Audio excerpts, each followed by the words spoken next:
Hello friends, आपके साथ share कर रही हूँ बहुत ही इम्पॉर्टेंट वीडियो। दोस्तों, आज की वीडियो में हम बात करेंगे कि कैसे हम जीएसटी पोर्टल पर जाकर के ही अपनी GSTR1, GSTR3B एंड GSTR2A की मैचिंग कर सकते हैं, वो भी केवल 10 मिनटों के अंदर। तो चलिए स्टार्ट कर लेते हैं वीडियो को। उससे पहले चैनल को सब्सक्राइब कर लीजिए ताकि सभी इंपॉर्टेंट अपडेट्स एंड अलर्ट्स आपको मिलते रहें। तो चलते हैं अपने जीएसटी पोर्टल पर। दोस्तों, मैचिंग स्टार्ट करने से पहले मैं आपको एक बार थोड़ा सा ब्रीफ कर देती हूँ कि आपकी फाइनेंशियल ईयर 1920 के लिए आपकी GSTR1 की गलतियाँ ठीक करने की लास्ट डेट क्या है, आपके ITC क्लेम करने की लास्ट डेट क्या है और आपकी GSTR3B रेक्टिफाई करने के लिए लास्ट डेट क्या है। एक बार थोड़ा सा ये ब्रीफ कर लेते हैं, उसके बाद हम अपने टॉपिक पर चलेंगे। तो ये मैंने आपके सामने ओपन किया है फाइनेंस एक्ट 2020। अगर मैं पहले बात करूं ITC क्लेम करने की, क्योंकि अगर कोई भी मिसमैच होता है तो उसे हमें किस डेट से पहले ठीक कर लेना है, एक बार वो जान लेते हैं। तो यहाँ पे पहले 16/4 की हम बात करेंगे। ITC क्लेम करने के लिए आपकी लास्ट डेट क्या रहेगी? A registered person shall not be entitled to take ITC in respect of invoice and debit note for supply of goods and services or both after due date of furnishing of return under section 39 for the month of September following the end of financial year to which such invoice or invoice relating to debit note pertains। तो आपके लिए ITC claim करने की last date क्या रहेगी? अगर मैं financial year 19-20 की बात करूँ तो फाइनेंशियल ईयर 19-20 के लिए जब ये ईयर एंड हो रहा है, यानी कि फाइनेंशियल ईयर 19-20 एंड हो रहा है, उसके बाद जो सितंबर महीना आएगा, सितंबर 2020, उस सितंबर 2020 की 3B की ड्यू डेट जो है वो रहेगी लास्ट डेट। काफ़ी सारे लोग इसको लेकर के कंफ्यूज्ड हैं, उनको लगता है कि सितंबर 2020 तक हम ITC क्लेम कर सकते हैं, लेकिन नहीं, सितंबर 2020 की 3B की जो ड्यू डेट रहेगी तब तक आप अपना ITC क्लेम कर सकते हैं। इसी के साथ आपको यहाँ पे एक चीज़ ध्यान रखनी है कि इनवॉइस और डेबिट नोट की डीलिंकिंग कर दी गई है फाइनेंस एक्ट 2020 के थ्रू, यानी कि अब आपको इनवॉइस के लिए अलग से डेट देखनी है और डेबिट नोट के लिए अलग से डेट देखनी है। अगर आपने इनवॉइस फाइनेंशियल ईयर 19-20 में इशू किया है तो उसके लिए क्या रहेगी? सितंबर 2020 की GSTR3B की ड्यू डेट। और अगर मान लीजिए आपने उसका डेबिट नोट फाइनेंशियल ईयर 20-21 में इशू किया है तो उसके लिए क्या डेट रहेगी? जैसे फाइनेंशियल ईयर 20-21 में अगर आपने इशू किया है तो सितंबर 2021 की 3B की ड्यू डेट, क्योंकि अब आपको दोनों के लिए अलग अलग डेट्स देखनी होंगी। पहले क्या था, जो इनवॉइस के लिए डेट होती थी वही डेबिट नोट के लिए भी होती थी, लेकिन अब इनको डीलिंकिंग कर दिया गया है। तो ये तो ITC की बात की। अब हम बात करेंगे GSTR1 की गलतियों को हम कब तक ठीक कर सकते हैं। तो चलिए सेक्शन 37 पर चलते हैं और देखते हैं GSTR1 की गलतियां हम कब तक ठीक कर सकते हैं। तो दोस्तों, GSTR1 की गलतियों के लिए वहाँ पे कहा गया है सेक्शन 37 के सबसेक्शन 3 में, provided that no rectification of error or omission in respect of detail furnished under subsection 1 shall be allowed after furnishing of return under section 39 for the month of September following the end of financial year. तो यहाँ पे आपको देखना है कि GSTR1 की गलतियों को ठीक करने के लिए आपको जो आखिरी डेट दी जा रही है वो है जिस फाइनेंशियल ईयर की आप गलतियाँ ठीक करना चाहते हैं, यानी कि फाइनेंशियल ईयर 19-20 के लिए जो आपका सितंबर 2020 आएगा, उसकी GSTR1 आप जब फाइल करेंगे तब आप गलतियाँ ठीक कर सकते हैं। आपको ये ध्यान रखना है, यहाँ पे ड्यू डेट वर्ड को यूज़ नहीं किया गया है GSTR1 के केस में।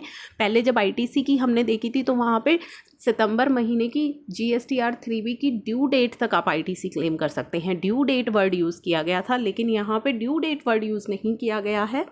अगर सितंबर की हम बात करें तो 11 अक्टूबर हमारी GSTR1 की डेट रहती है मंथली फाइलर्स के लिए, लेकिन अगर वो 20 अक्टूबर को अपनी GSTR1 फाइल करता है तो वो 20 अक्टूबर तक भी अपनी गलतियाँ ठीक कर सकता है। अब हम बात करेंगे GSTR3B की। तो GSTR3B के लिए हम चलते हैं सेक्शन 39। यहाँ पे कहा गया है, provided that no rectification, omission or incorrect particular shall be allowed after due date of furnishing of return for the month of September. तो यहाँ ड्यू डेट वर्ड यूज़ किया गया है। तो फाइनेंशियल ईयर 19-20 के लिए सितंबर महीने की GSTR3B की जो ड्यू डेट रहेगी और second quarter following the end of financial year, जो फाइनेंशियल ईयर एंड हो रहा है उसके बाद जो सेकेंड क्वार्टर आएगा उसके एंड तक आप ठीक कर सकते हैं, या फिर आप अपनी GSTR 9 जब फाइल करेंगे, विच एवर इज़ अर्लियर, जो भी पहले होगा आप तब तक अपनी GSTR 3B की गलतियों को ठीक कर पाएंगे। तो ये चीज़ें आपको क्लियर हो गई है। अब हम चलते हैं अपने मेन टॉपिक पर कि किस तरीके से हमें मैचिंग करनी है। तो उसके लिए दोस्तों आपको आ जाना है अपने रिटर्न डैशबोर्ड पर। यहाँ पे आपको चलना है फाइल रिटर्न्स और यहाँ से आपको ईयर सेलेक्ट कर लेना है। मैं फाइनेंशियल ईयर 19-20 की बात कर रही हूँ, क्योंकि फाइनेंशियल ईयर 19-20 की मैचिंग करनी हमारे लिए अभी, उसकी गलतियां हम अभी ठीक कर सकते हैं। 18-19 की में भी अगर आपकी कोई गलतियां हुई हैं तो आप अपनी GSTR 9 में उनको ठीक कर सकते हैं। Comparison of liability declared and ITC claim, तो आपको यहाँ पे काफ़ी सारी टेबल्स दिखाई दे रही है, GSTR 3B की, GSTR 2A की, GSTR 1 की, और लास्ट जो है comparison of liability declared and ITC claim. आपको इस पर क्लिक करना है। क्लिक करने के बाद आपको यहाँ पे 4 ऑप्शन दिए जा रहे हैं। Liability other than export and reverse charge, liability due to reverse charge, liability due to export and SEZ unit and ITC claimed and due. तो चलिए मैंने लास्ट टेबल पर क्लिक किया। यहाँ पे आप देख पा रहे हैं कि आपके सामने एक स्टेटमेंट ओपन हो गई है, क्रेडिट एंड लायबिलिटी की स्टेटमेंट ओपन हो गई है। यहाँ पे आप देखो tax liability as per GSTR 1 and as per GSTR 3B। तो फर्स्ट आपको दिखाई दे रहा है अप्रैल 19 से लेकर के आप देख पाएंगे मार्च 19 तक का पूरा डेटा आपको यहाँ पे दिखाई दे रहा है। जो कि पहले 2 कॉलम्स है उसमें है आपकी GSTR 1 और GSTR 3B की मैचिंग दिखाई गई है। यानी कि GSTR 1 में आपने अपनी कितनी लायबिलिटी शो करी थी। क्वार्टरली फाइलर्स हैं हमारे केस में, तो क्वार्टरली इन्होंने अपनी GSTR 1 फाइल की है। GSTR 1 में इन्होंने अपनी कितनी लायबिलिटी शो की है और GSTR 3B में इन्होंने कितना टैक्स पे किया है। तो वो दोनों ही चीज़ें हमें यहाँ से दिखाई दे रही हैं, तो आप देख पा रहे हैं। और नीचे अगर कोई मिसमैच है, जैसे यहाँ पे मिसमैच है कि आपने GSTR 1 में कम शो की हुई है लेकिन आपकी जो GSTR 3B है उसमें आपने टैक्स की पेमेंट ज़्यादा की हुई है, तो वो चीज़ आप यहाँ पे देख पा रहे हैं कि किस तरीके से मिसमैच आपको देखना है। और ये मिसमैच क्यों आ रहा है, ये रिकन्सिलिएशन आपको करनी है अपनी बुक्स ऑफ अकाउंट्स में कि ये मिसमैच जो है ये क्यों आ रहा है।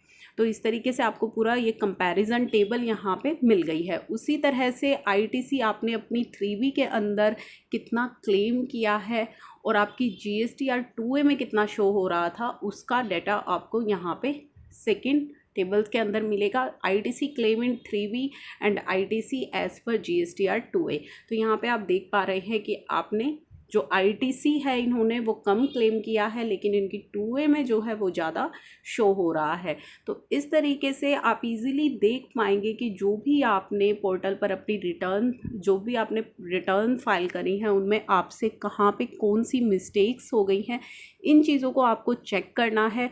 और कब तक आपको ये ठीक कर लेने हैं वो मैंने अभी आपको डेट बताई है, जब तक आपको ये ठीक कर लेनी है अपनी मिस्टेक्स। तो आपके लिए बहुत ज़्यादा ज़रूरी है इस चीज़ को चेक करना कि आपकी कितनी लायबिलिटी है जो आपकी ज़्यादा बनती है। अच्छा, एक चीज़ के लिए और आपको यहाँ पे केयरफुल रहना है। यहाँ पे जो आपको डाटा दिखाई दे रहा है वो दे रहा है मार्च 2020 तक का। तो आपको ये भी देखना है कि हो सकता है कि आपने इसके बाद जो है वो चीज़ें दिखा दी हों। फॉर एग्ज़ाम्पल यहाँ पे GSTR 1 में हमारी जो लायबिलिटी है वो कम दिखाई दे रही है।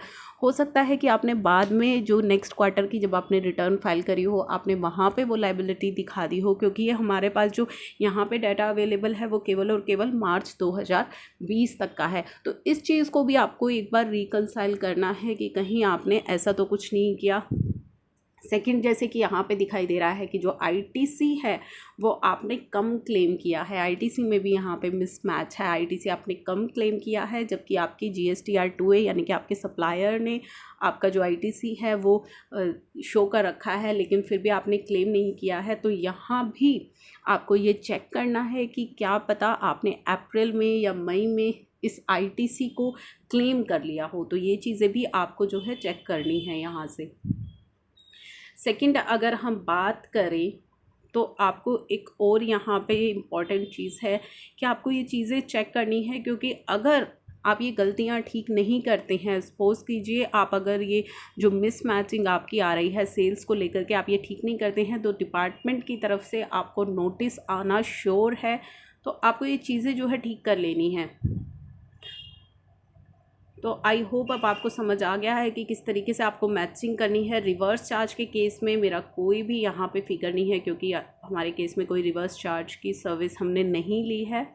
तो आप देख पा रहे हैं हमारे केस में 0 आ रहा है, लेकिन आपके केस में अगर कोई फिगर्स हैं तो आपको यहाँ पे दिखाई देंगी रिवर्स चार्ज लायबिलिटी की, कि आपने GSTR 3B के अंदर कितनी डिक्लेयर की है, आपके 2A में कितनी ऑटो पॉपुलेट हो रही है, कोई शॉर्ट फॉल है तो वो भी आपको यहाँ पर दिखाई देगा।